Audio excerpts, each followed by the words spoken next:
Hello and welcome to Conversations in the Nick of Time. I'm your host, Nikki Roach, and it is always an amazing time to bring you something new, something fresh, something borrowed, something blue. I'll throw all that in there. Well, today I have the honor of not only bringing you another amazing show. For this segment, I am so honored to have accepted the invitation to be the speaker for Kingdom Women Ministries, headquartered in St. Louis, Missouri, under the leadership of Dr. Deborah Irons Ale. And I am so nervous, but I am so excited about what's to come. And I am going to kind of somewhat freestyle it and speak from the heart this time. So this is what's gonna make it so special. But yet we're gonna have an amazing time learning from one another. So stay tuned. Get your questions ready, for you. So come on, talk to us. Okay. Dr. Roach, please. Nikki, I'm almost there. Yeah. Good morning. Good morning. I'm so used to saying good evening, but good morning, everybody. It is indeed an honor to be here, beyond honored to be here. And I am fighting through nervousness. Yes, I am nervous, even though I do this all the time. And I have such high regard and respect for you, and the call upon your life. So I knew I had to get your stuff together because you're going before greatness. I have to salute our shared man, Pastor Roan. He brought us together, as you mentioned, years ago. And we just instantly connected and bonded. And so we couldn't get rid of each other. No. And this was an idea. You were talking it out. So I am just beyond honored, like to see the fruit of your labor. Yes. So, yes. And so I'm going to turn a little bit so I can project. So that alone has shown us a leadership lesson. You don't even realize. And I tell people it's not always what you say, but it's the action that you take. And so even us being here, and it was just an idea when I met you years ago down at 801. That's right. But to see, and then this room is like, you're right, this is all we needed. Because when I tell you, and don't put me after Elder Lisa ever again, because you just messed us all up at the beginning. But that fire, she's right. We prayed for that fire to come in, right? We did. So the burn is there. So we don't have to not think that burn is there. Also want to acknowledge the fact that you had this idea and this vision, and then you had individuals to come along and help out after a while. Yes. But God had to mature and develop and take you through a process all the way through to get you to this point. Because had he done this for you a couple years ago, we wouldn't have even been ready. So it's like always understanding that there is a process. I've not even gotten to my notes yet. This is just to you. So understanding that you're in the right place at the right time. And even that whole shutdown, we needed that. I believe that. We needed that. And it's so amazing how we can want something so badly, and you know how we do when it's that purse or those pair of pants, wide leg ivory silk pants at Dillard's that we really, really want. We're watching them, right? And making sure when they go on sale. And so we, with intention, because we want, but when it comes to the things of God and the call of our lives, I'll get to it. But that same intention, just no different than us coming and gathering here today. And we prepared. You didn't just hop out of bed and just drive down here. There was some intentionality around, even those of us who didn't even know where we were coming. What did we do? We looked it up, right? Yes. MapQuest, got instructions and followed the instructions. Those of us that got a little smart, we ended up on the wrong side of that fence over there. But it's life, right? And so it's exactly the same way, but the things of God. And so I remember when I had, shifting now, so those who know, I see so many amazing, beautiful faces. And it's so funny because it's like we're now all grown up now, and all my lovelies. And so my father, Pastor Charles Roach from Trinity Mount Carmel. Oh, yes. When he passed, there was so much pressure I felt to be next. But I didn't want that. One, I'm not trying to do the stuff of the church because I know how they are. And then especially after being a first family. And also like that was his thing, not my thing. And he never pressured me to follow but he knew how to tap in and he knew how to set me up. And I know, and I'm reaping from that today. So you moms and dads and TTs, I'm not a natural, I don't have natural children that I have birthed, but we all are assigned to a group. We all are assigned to someone. So being mindful of that, you have to be mindful that you're positioned right where you need to be. I did jot down a couple things, just to kind of frame this a little bit. So turn to someone that's sitting next to you or close to you and just say, you have what you need. No, really. You have what you need.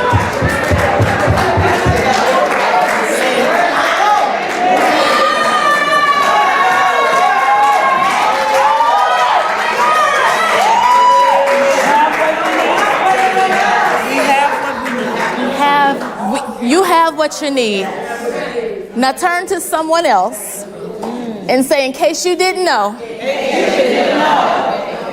Wait a minute, say it again with a little attitude. In case you didn't know. I'm kind of a big deal.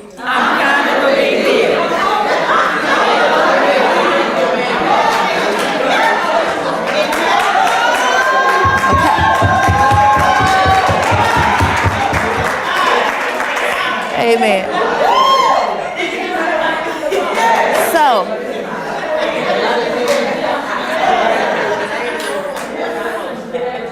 So as I continue to unpack what all that means, I was running from what God was calling me to do because I didn't realize that I had everything I needed. I was looking at what my father had, what my mother had, and listening to the outside voices of what they did and what I should. So everybody had a word.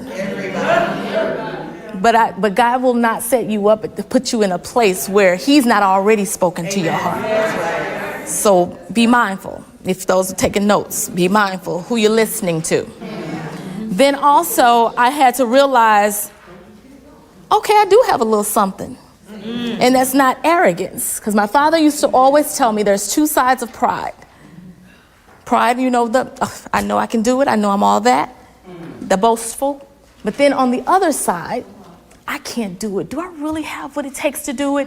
Can I really pull this off? God, I don't even have what I need to pull. That's still pride because he said, who's on the throne? I.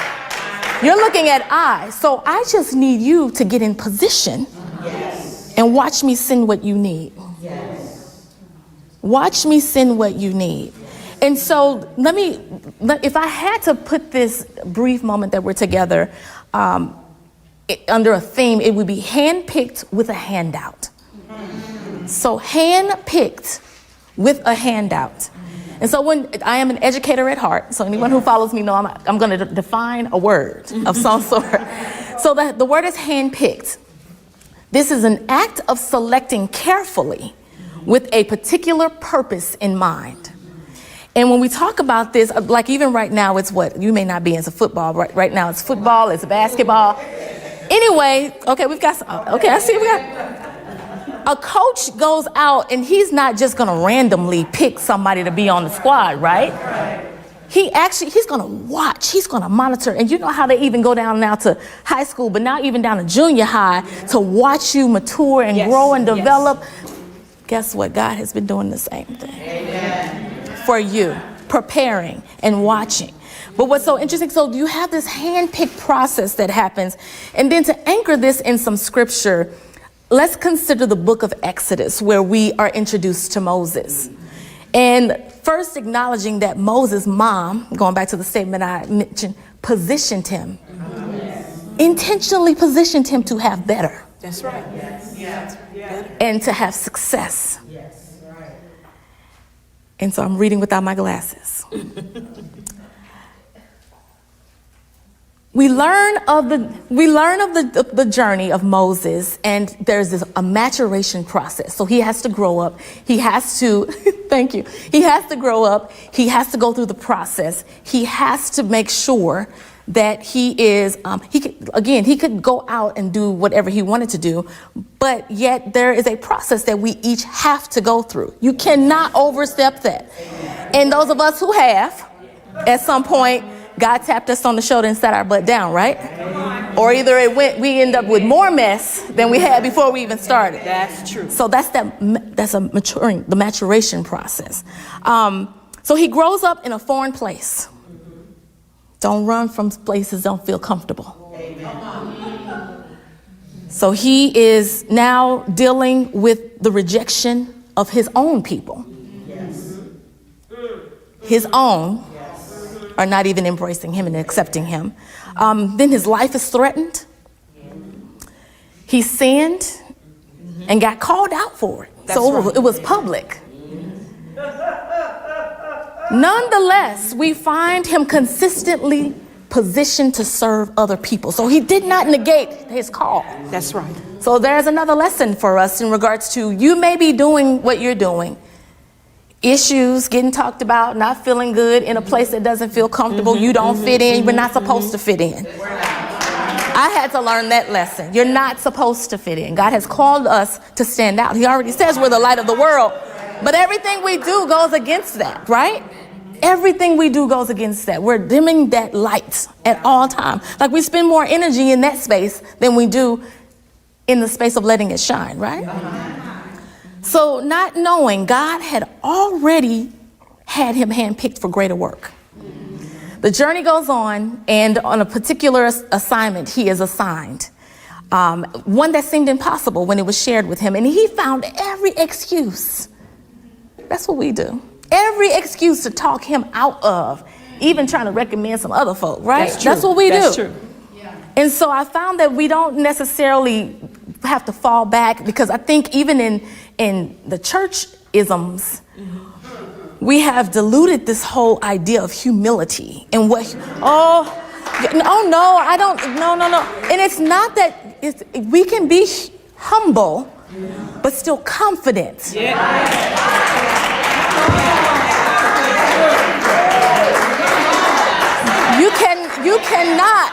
You cannot say you're going to go in and shift an atmosphere and be like, You can't do that. You cannot. So the thing is, even if they, just like in Moses' case, they knew they had reason to cast him out, but God still used him. God still allowed the assignment to be fulfilled through him, even though there were better people. But because, going back to the definition, he was carefully selected with a particular purpose in mind.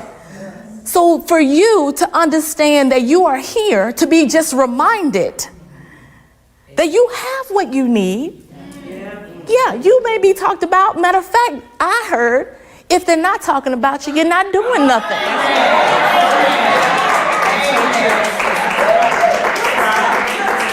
So my thing is, because there's nobody that's a rock star and not being talked about, and then we do the same thing. Because oftentimes when we're not like, she thinks she cute, that's because she is.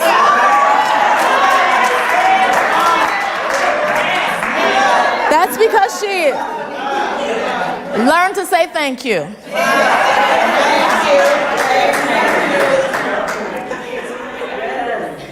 So God's response in Exodus 3:21 says, Moses, you will not be leaving empty-handed. So as I bring these thoughts to a close and yield to Dr. Irons L. and you, understanding that Moses, he says, Moses, you will not be leaving empty-handed.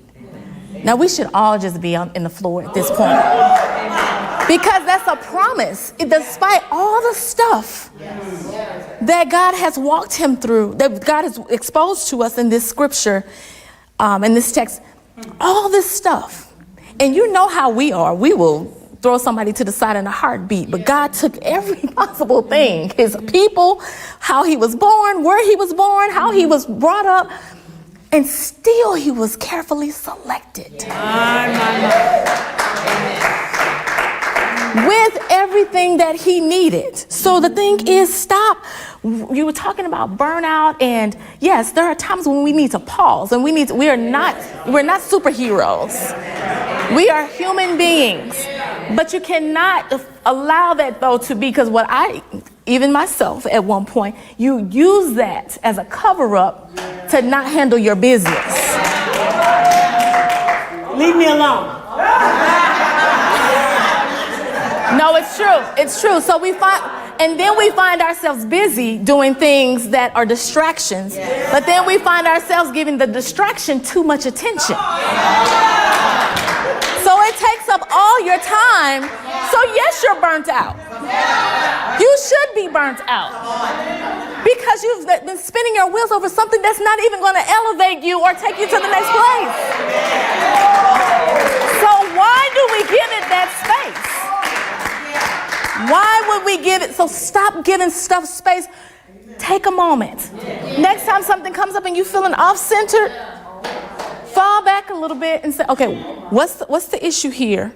How do we move forward? Let me not feed and give this energy. Because you're going to need it, but we're burnt out because we're spending time on the wrong stuff. So you have no space for anything else. No space at all. So then we get to this point. The journey goes on, and a particular assignment, one that seems impossible, is shared with Moses. And he calls out all the reasons why he can't be the one. Can't possibly be the one.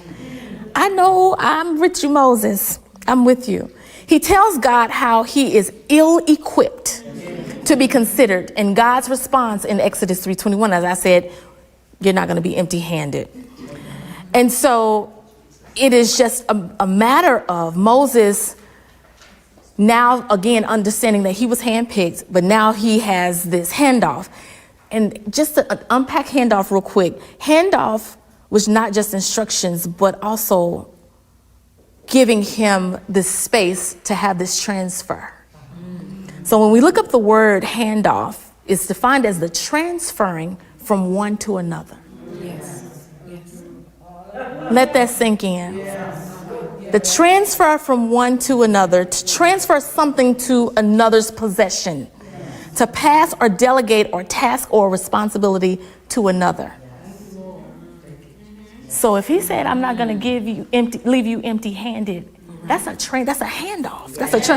So again, remember, we have what we need. But also he said, let this mind that is in me be you. So why are we crazy? Because we're spending time in the wrong places. Why are we saying that we don't have enough when he said, I have a cattle on 1,000 hills? And guess what? And we are heirs of that. We are. But we walk around with this scarcity, this positioning of scarcity as if it's not enough with one another and with self. How do you think God feels about that? When he's already handpicked you, he's promised you a handoff, and you're going to go sit down somewhere.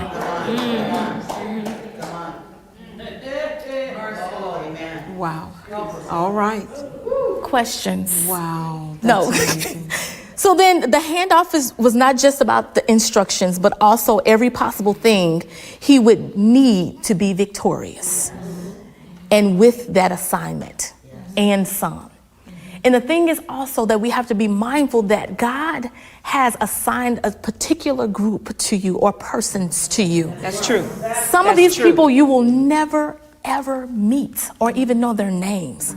But they've been assigned to you. And because of your decision to live, say yes to the call, you're going to cause them to live. So can you imagine the responsibilities that you now know that you have? If you are reminded that you have, people are waiting on you. They are waiting on you. They are waiting on you. Let me tell you and be transparent. I still wrestle like Moses did. And I'm not my dad. I'm not my mom. But now I'm finding I am a little of my dad and I am a little of my mom.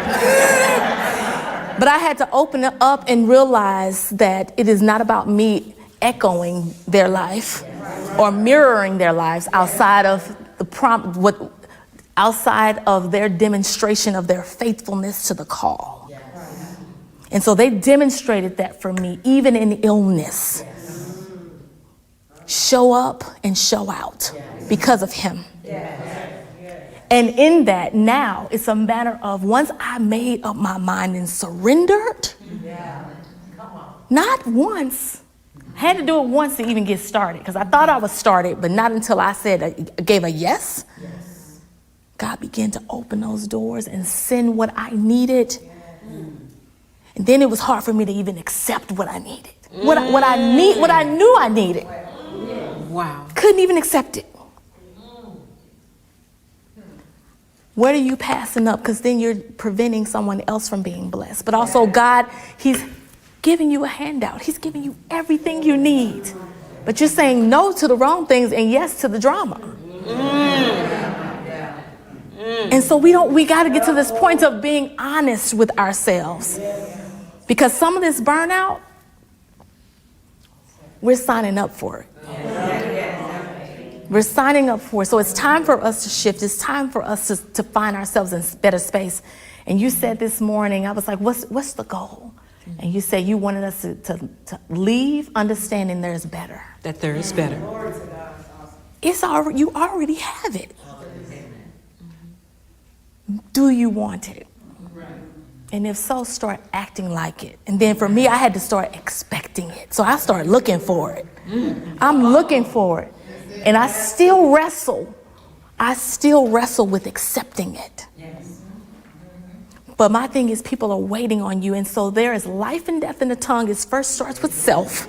So I had to say, yes, I am kind of a big deal. And I don't mean that arrogantly because of him. And I have everything that I need. So when you show up, people should see that in you. They should see that in you as you are walking, I'm talking just into the space. And so with that, understanding that, again, you are handpicked. Nobody can change that, not even you.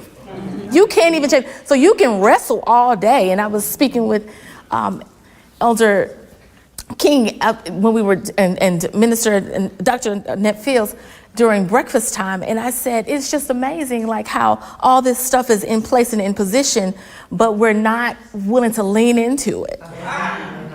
We're failing to lean into it, and it's right there. Like the table has been set, but we're like, what do you have? What's over there? Like, or why did it get more than me? So God has you can't handle more. This is what I mean.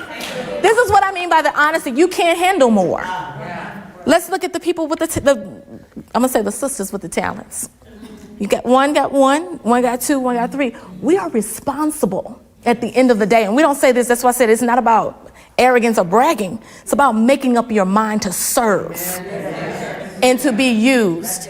Because you're not going to get the opportunity again. We are leaving out of here daily. But those of us who know that this is just temporary anyway, how are you going to speak up for the investment that God has placed in your life? So you're gonna have to be accountable. So that's what shook me and woke me up as well. He's like, I've given you this stuff to do. Even just like Moses, your parents have strategically positioned you. It's on you. Make up your mind. That's what I mean by the honest conversation. Make up your mind.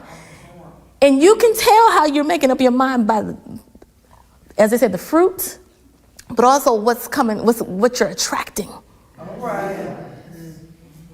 What you're attracting will echo a whole lot in regards to what is really going on and how are things really going down. So be mindful of that. But you're right where you need to be, though. And today we're just here to remind you, you really are a big deal. Not even kind of. You really are a big deal. And how little you may think you have, you actually have the most. Because God will take that and expand it. I am witnessing it right now. And I'm learning the power You know, we grow up with all these cliches and quoting all these scriptures, but when you begin to, that's the grandmas and what's that? Just live a little. That's right. Keep on living. Keep on living. When I tell you God is faithful, once you make up your mind, God is faithful. And he will blow your mind. And that's why I'm like, why is it that you want to stay down there? When you possess it already, but you refuse to step up. You refuse to step up. And so today I challenge you to step up. Don't run. Take your time, because it's scary. It is. It's change. We say, God, I want this. God, I want that. And he begins to change things. And we resist the change, but you asked for that. Yes.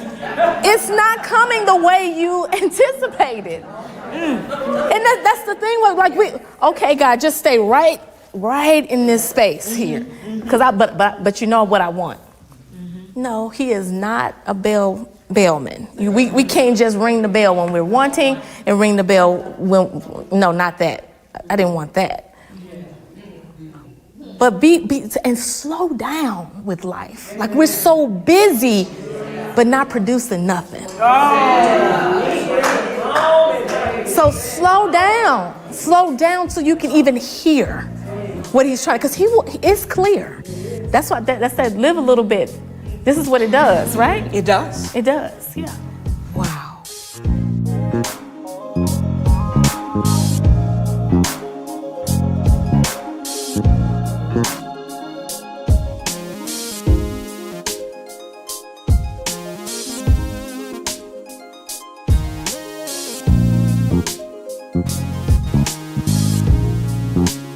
The next time you want to counsel me,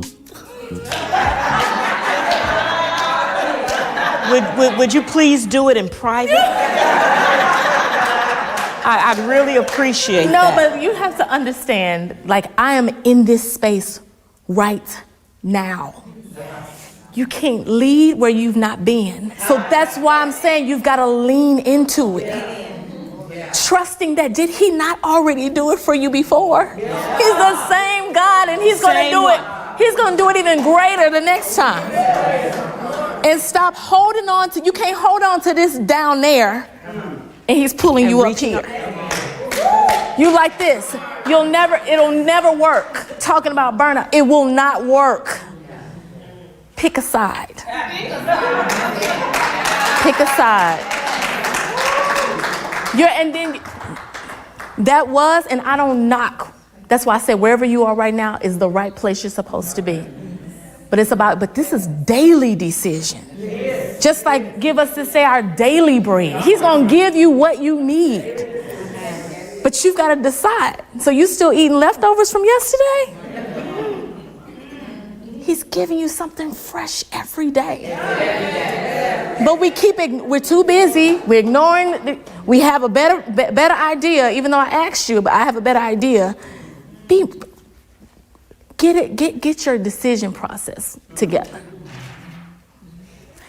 And all that falls off, people, places, and things, so be it. Everything can't go where God is sending it. Can't. Tried it. Lost a couple years of life. But I don't have that kind of time to lose anymore. So there's an urgency behind the efforts that I do now that I've said yes. So that yes is daily. Just remember that. That is wonderful. Thank you. Hallelujah. And I saw many of you taking notes, and I know that, there are some of you that will have questions, because I know that it certainly reached you as it reached me as well.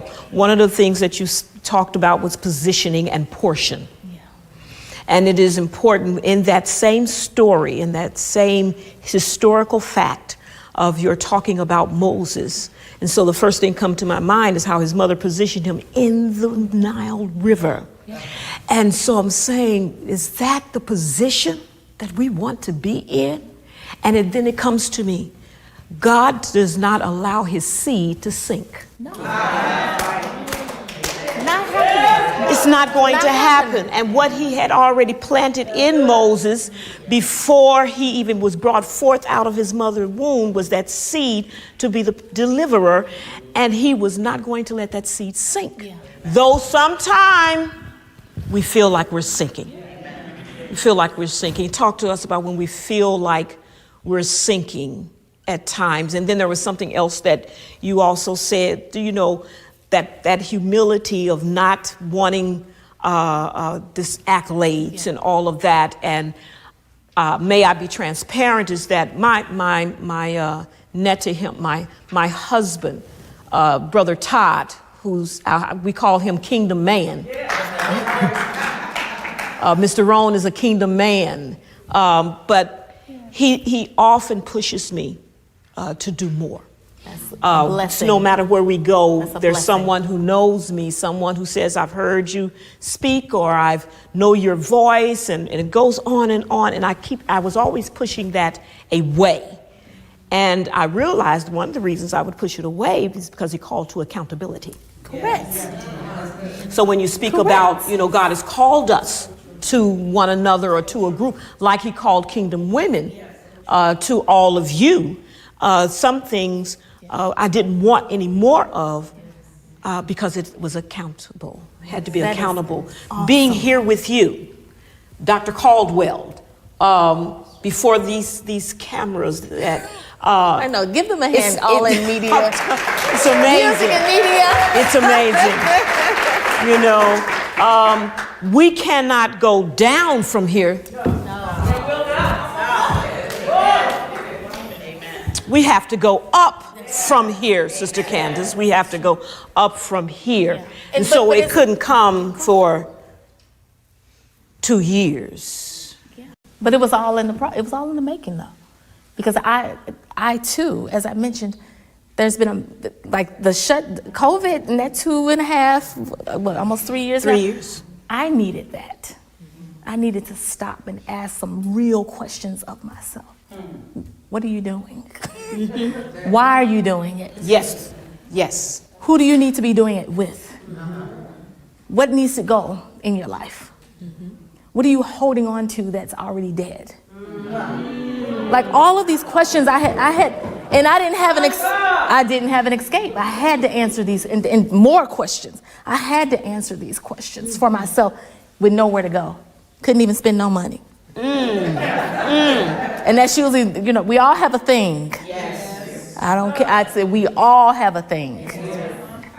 And so I learned to cook during COVID. Love it. Love it. Absolutely. Look, yeah, I think I'm a chef now. So it's not my call though. But again, having that time to spend, to sit still, to have those real conversations. And that's one thing I've learned. We say we want certain things, but we're not really ready for them. But God is so good and so gracious that as you said, he's so patient with us, that he still allows the time to be restored. And so you can't look back and say, had I known, I would have got myself together 5 years. No, you wouldn't have. No, you did what you did. We made our decisions, but the thing is now to make better decisions. And when one comes up, we know oh shoot, that was not the best decision. But we understand that it becomes a muscle. It's just like a muscle. It's going to go work out or learning how to get to somebody's house, and it's a new street or a new area. It takes time to get familiar with that, and so it's the same thing. But what's so great, God positions us to where we get the rhythm, and we kind of learn, and then He shifts things. So that's what I mean by you have to make time to be still, because if you're not still, you lose the shift. Or I say it's just like driving down the highway and somebody's driving and you're like, oh, get off, here at Tucker. And they're straight ahead, and now you are over across the MLK bridge. So watch who you're allowing to drive the direction of your traffic, the traffic of your life. needs to be driven by you. Okay. Amen. Grab the wheel. Yes. Grab the wheel. That's so true. That's so. We're going to be open for questions now. We have some questions that you might want to ask. This is your time. This is the place. Or just a comment. Good morning. Good morning. I do have a question. I do also thank you because I came here not knowing, and you just made me reminisce about years ago. I had a conversation with my pastor about starting a women's group or women's ministry. That's always what I thought my calling was for. It had something to do with me having ladies growing up, raising my children. But you remind me of the fire I used to have. However, there's a roadblock. It's there. It's a roadblock. And you just kind of like, you don't know how to open that door or how, oh man, you were all up in my business. Because not only did I think pride was that one, but I also had that other side. And the other side was like, oh my God, can I really do this? Yeah. I got all kind of notes, books, and all this that I've wrote for years. But it's something in me that feels like I can't go forward. It's a roadblock, and I don't really know what it is. Yeah. And like I said, you was all up in my business. Yeah. So- I hear someone over here saying it's fear. Yes. I can hear somebody. Oh, because that's what I still wrestle with that. And it is, but what I did, I positioned myself around some women who were already doing what I wanted to do. It wasn't the same. And even those who were kind of similar to what it was, our assigned audiences were totally different. And then even if you put us in the same room, my lived experiences, you could never deliver the way I could. And I could never deliver the way that you could.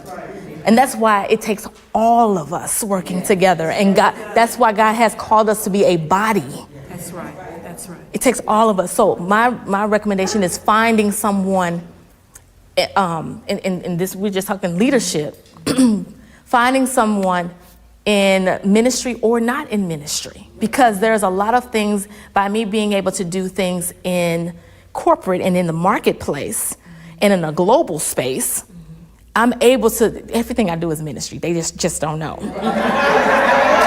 They just don't know. Even when I'm doing diversity and inclusion training, they don't know they had Bible study. I'm just teaching love. That's all I'm doing. The love of God.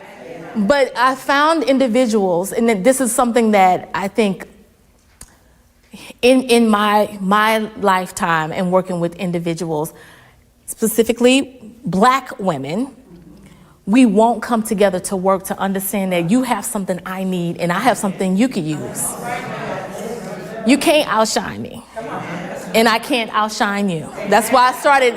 In case you didn't know, I'm a big deal, but you are too. And that's for you. Echo it back, because we need both, and we need those lived experiences to be shared. Just like they have a visionary for this work in this ministry, but there's a host of them that you can tap into. They all bring something to the big pie, to the puzzle. And so I say find someone in the marketplace as well as ministry, and just learn. Go on an inquiry tour, as I call it, because when something comes up for me, there is nothing new under the sun. It's just your fingerprint on it. So find some people who are doing something similar and just ask questions. Ask for 30 minutes. People are always willing to share what they're doing. They love that moment, and it gives them a chance to reflect because we're busy. So do that. Somebody from marketplace and somebody from ministry. Just learn, because one thing I've learned, and I'm still being pushed by a team, because I had one thing, accountability. I knew there are certain things that trip me up still today. So I have people in place to question me, to push me, to ask about deadlines. Sometimes it's annoying. I'm so serious. And it's like, but they stay on me, because if not, I would drag my feet, and it's fear.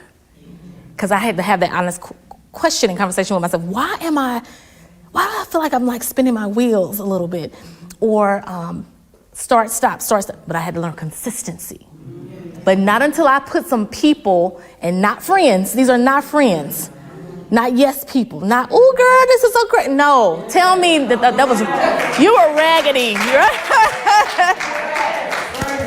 So be mindful of that. Be mindful of that. You know, even when Kingdom Women Ministries was being formed, one of the first questions we asked of each other, where is your place in leadership? You know, what's your topic? What's your flavor in teaching? Mine was leadership, and we just kind of went prayer. You know, she did everything over there. No, congratulations. But hers, she's an educator, and so it was training and teaching and coaching. And we never stepped over one another, but we did enhance. We encouraged. We Yes. polished one another Yes. and pushed. Yeah. Can I be truthful? We pushed each other. And that's why you have to come together. But as I'm saying, Black women, it's just, we've got to get over this. Every other community, they don't even have to like each other, but they're going to handle this business deal. They're going to get that money. They're going to close that business. They're going to have some kind of exchange. But for us, it's like, who she thinks she is? She has so much to say today. Thank you for having much to say today. Maybe I need to give myself some more to say.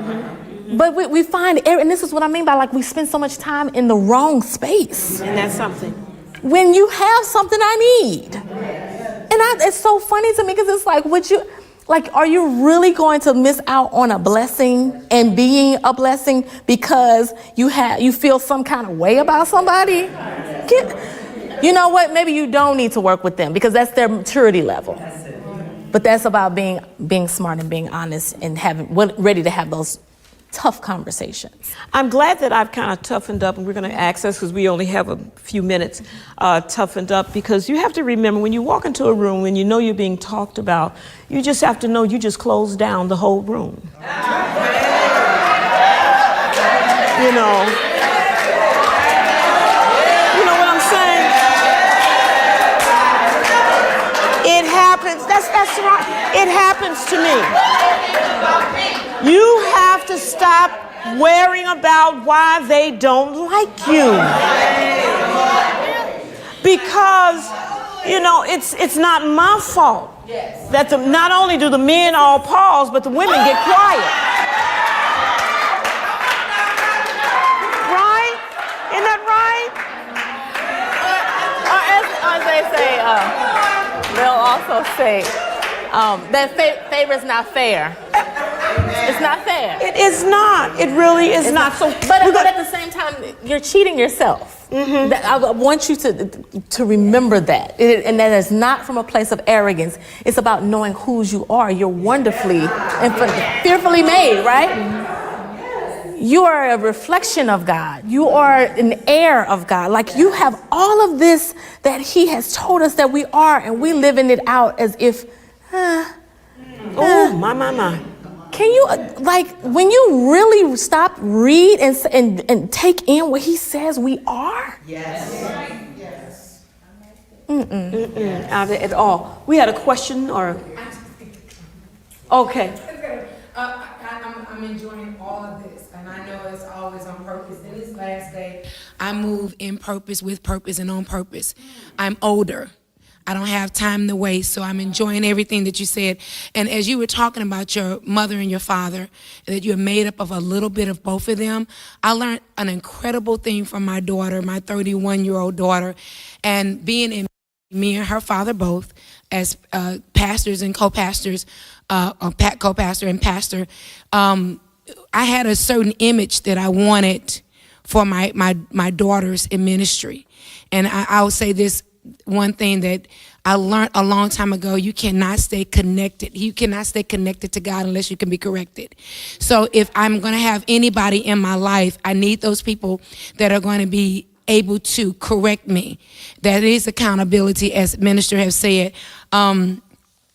if I can leave a comment, I was somewhere about a year ago, and I heard a black female say in a professional setting, she said, real black women do not compete, we collaborate. And when she said that, that particular seed jumped into me. And I live by that. So if I can help the next person, I can. So when I knew that it was a round table, I understood what round table meant. I knew that it was an intimate setting. I knew that it was going to be impactful. I knew that it was a place that I needed to be to encourage, to collaborate with ideas and women of like mind. I say this with my daughters. My daughter said something in a setting, and I'll never forget it. She said, I made up my mom and my dad. She said, but my platform is different and my identity is different and the way I move is different. And even though I'm in ministry, I had to learn who I was as an individual and that I'm not going to take on the same projectile as they do. My identity is different. And if I start looking at my parents as my identity, then they become my God and not the God. And so therefore, when she said that, I learned something. I said, we are believing God to do things with our seed. As you said, Minister, God never wastes the seed. But we must also look at the way God is going to use our people in this day, our young people, whatever we're putting in them now. We have to look and say it's not going to look like what it looked like for mom and dad. Because you cannot trademark God's anointing and you cannot trademark God's relationship by basing it upon other folks. So you have to be whatever God is calling you to be in the marketplace. I, like you, I'm ministering. Even though I might not say John 3:16, I'm ministering. And they'll come up, oh, that was so impactful. Because I know that if I did it for you, if I encourage you, the same person that you helped yesterday will have to come back and help you today. So I'm enjoying this, and I thank you for inviting me. I thank God that I'm here on today. Wonderful, wonderful, wonderful. Dr. Fields, you had a question? Yeah, Okay, really, my question is related to what she was already saying. And the question was, are you saying that we should have accountability partners in all areas of life? I don't see anything wrong with it. I don't see anything wrong with it at all.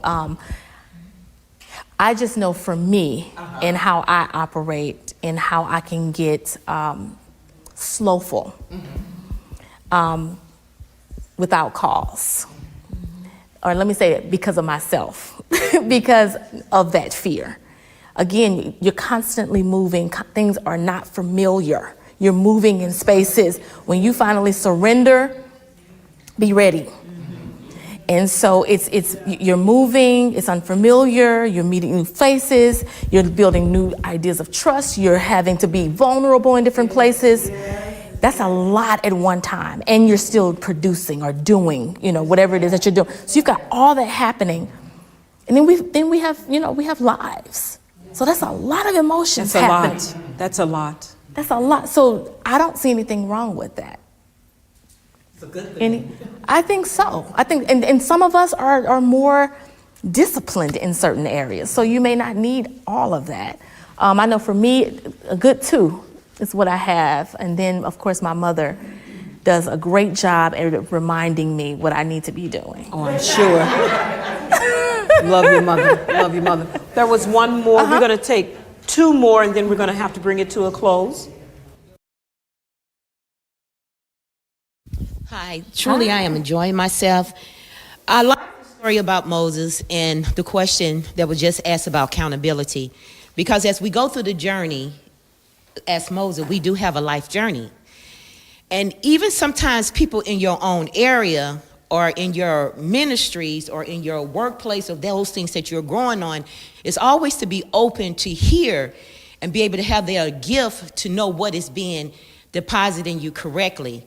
What I like about Moses, even though he was in the camp with leaders and elders and priests and his brother, it had to take Jethro from another faith to let him know, Amen. If you're going to carry these people to the promised land, you better stop doing what you're doing. Yeah. He was doing all the work, but he wasn't going nowhere. Yeah. Until Busy. Jethro said and told him, you have to have leaders accountable to minister. And the only way Moses was able to make it, because he had an open heart. Yeah. and a mind to receive what was ministered to him. So on today, my heart is open to receive, to know that I am all that. I do have it. You have it. And long as there's breath in my body, God gonna carry to me to the destination that he has called, not just me, but every last one of us. Because we do have a Jethro. We do have a Joshua. We do have a Caleb. We just have to be open up to receive and believe their report. Not the negative report. Not to say that because I done this and didn't do what I was supposed to do, it's too late. It's not too late. It's not too late for none of us. So I say thank you. You're welcome. Thank you so much. She can't help it. She just acts like that. She doesn't know how not to. She doesn't at all. Go ahead. Someone has the mic. Go ahead, one of our associates. Thank you for your presence. You spoke to me this morning because I've been fighting for quite a long time. Sister Deborah has always included me and reached out to make sure that I stay in the fold, and for that I'm grateful. Amen. But I say you spoke to me because I am currently dealing with, my father has a business. I've been working with him for 2 decades now, right? But just over the past year, he's been sick and not in the business. So, of course, all things fall on me. So it's been a balancing act, just trying to figure out, my purpose and my process of doing things, because I know it can't be done quite like his. But so I guess my question today is like, I understand having good associates. I understand being humble, because I'm humbled every day because of the business that he put forth and the great name that it has. But I'm stuck. I find myself being stuck more days than not because I put so much on my back and then I'm tired. You know what I mean? So thank you for your presence. Thank you for your transparency. And if you could just help me navigate on how to get unstuck a little bit more, I'd appreciate that too. Thank you. And we can chat like in more detail after. But one thing that pops into my mind is like being ready to have real conversation. Because there's a fine line to where you don't want to offend anybody. You don't want to abort the legacy of what mom and dad been there. So even for me, I had to begin, once I found that confidence. Still, I'm there now. But it took me all these years to get there. But I'm there. So now I'm able to say, you have to also define what does it look like moving forward for you, if you're going to stay in that space. Because whenever you cringe, make note, what is making you cringe? There's a root to that. And that's what I mean by like, oftentimes we get distracted by the other stuff, and it's just like, I just don't feel like, name it. You can't correct it if you don't name it. But most of the times we don't want to name it because we don't want to be honest. Then we don't want to offend. Then we don't want to seem ungrateful. Then we don't want to seem, so it's down this rabbit hole, and it's like, well, let me just feel the cringe. And then it becomes comfortable though. That's where you don't want to land. Where the cringe that you feel better feeling it than you do not. And now you don't even know what that even feels like to not feel the cringe. That's a bad place to be in. But it can be addressed by real conversation and help. That means sacrifices, that means adjusting, that means coming up with a different plan of what was. That's wonderful. We are called here to bring balance and to help each other make impact. That's for sure. And just like there is a process to our yes, when we say yes, there is a process to there. There's also, I believe, there's a process to our no. Oh, yeah. Get ready to say no. There's a way, there's a time, there's a place, and there are the people that we need to say know to as well. And so if there's one more question. Our last. I would be remiss if I left here without saying thank you, Dr. L, Dr. Roach, for the anointing, for the leadership that you have provided here today. We as women, we go through so much. As leaders, whether it's in ministry, business, or whatever, I thank you because you can't impart what you don't possess, as Nikki so beautifully brought out. And we're thankful for the release that's in this room. Amen. Anybody feel a release? Yeah. I no longer feel stuck. Amen. Because there, when, like you said, you can't rise to what you don't live, but baby, when you live it, Yeah. you can release it to others. So we're grateful for the release to be great, Yeah. because I'm going to be greater when I leave this room, right?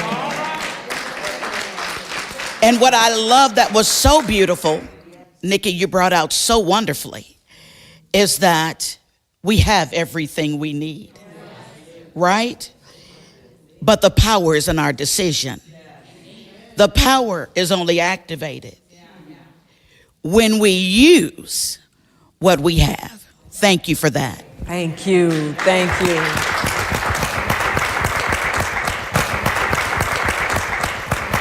Oh, wow. This has been an exciting event. The Lord truly blessed us with the wisdom and the knowledge of Nikki Roach. We are excited. Thank you so much. Our feedback has been fabulous in that lives were changed, touched, and moved. Thank you so much. No, thank you. It has been an honor, and God's speed, God's blessings as you proceed with this ministry. Anything that I can do in this platform can do, know that we are here to support. And I'm looking forward to my next invitation to be in the audience. Okay? Thank you so much. Yes, and then you can find out more about that. We'll have the link to kingdomwomenministry.com. We'll have more information. So I want to thank each and every one of you for giving us your time. I know something has been shared. I'm hopeful that something has been shared to encourage you that, again, you already have everything you need to be successful. It's just success as you define it. Now, go and walk it out, live it out. So give time and take time. Thank you. Thank you.